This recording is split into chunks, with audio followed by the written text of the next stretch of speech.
The Intra-Africa Trade Fair 2025 in Algiers officially closes today. The fair, of course, organized by the African Union, the Afri-Exim Bank, the AFCFTA Secretariat, brought together heads of state, policymakers, investors, business leaders, all to promote trade and regional integration under the African Continental Free Trade Area. Now, of course, during the event, deals worth millions of dollars were signed, and it was announced that Lagos, Nigeria, of course, will be hosting the next fair in 2027. We're happy to have Arise business correspondent Boason Omofaye, who has just been doing amazing work all week, talking to so many executives. Boason, it's great to see you again.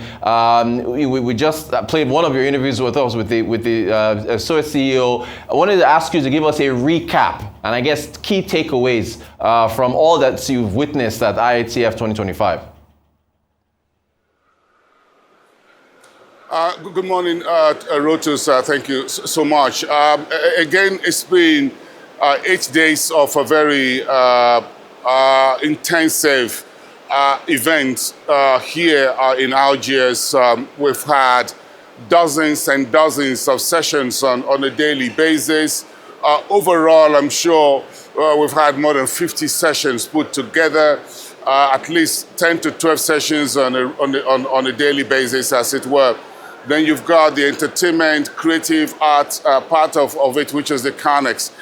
What's been the key point is about ensuring that Africa makes the best of the turbulent or the troubled times where we live in right now, and to use the phrase used this morning by the President of the European Commission, von der Leyen, talking about the geopolitical issues in Ukraine, the war in Gaza, that Europe has to make the best of the troubled times we live in.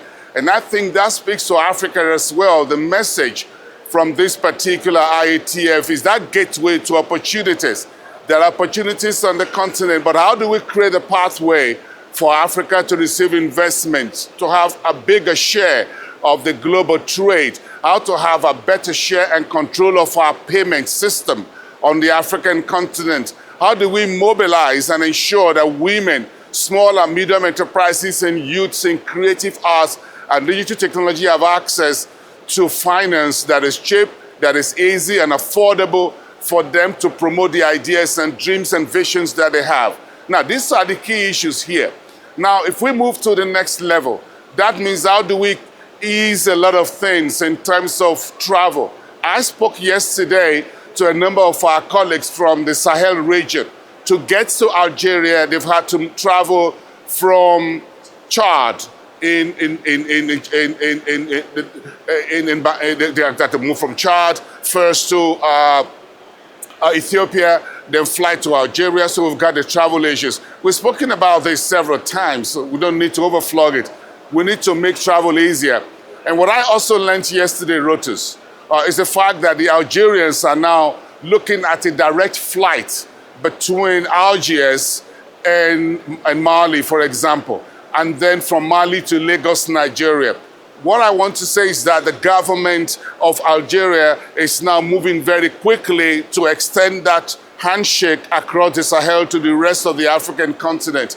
So don't be surprised if the Algerians come in en masse for the 2027 edition of this program in Lagos in 24 months from now.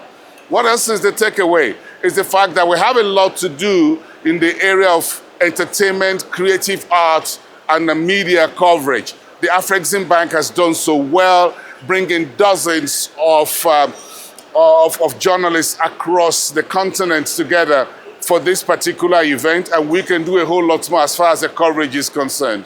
Rotus. Fantastic stuff, Boason. Boason, on day one, you broke the news for us that Lagos, Nigeria, of course, was going to be the city that is going to host the IATF 2027 for Nigeria. Give us your outlook on IATF 2027.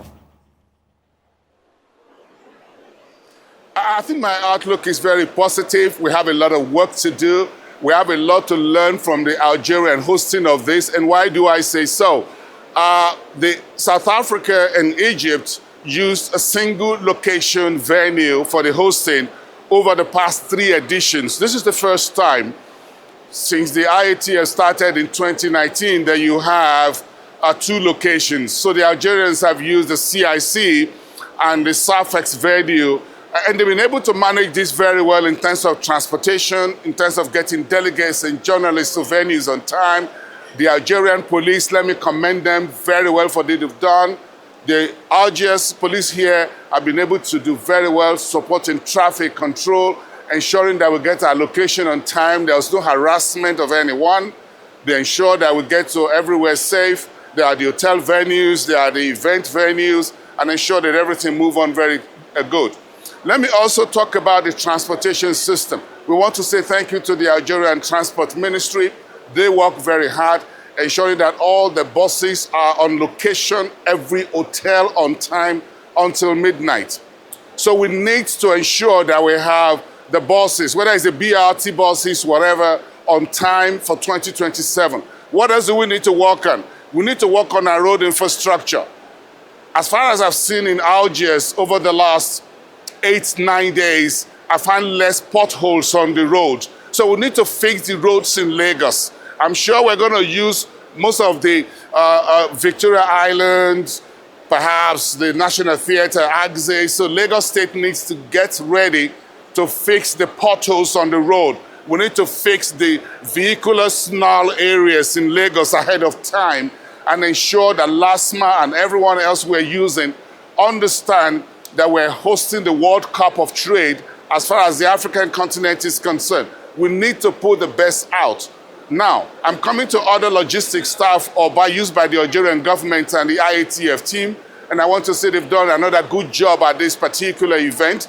We also need to ensure that the people we're using as ushers and those who are going to be serving at the hotels, in terms of ensuring that people get what they need, information right from the airport, are all there. There's no time to go home once we open the gate.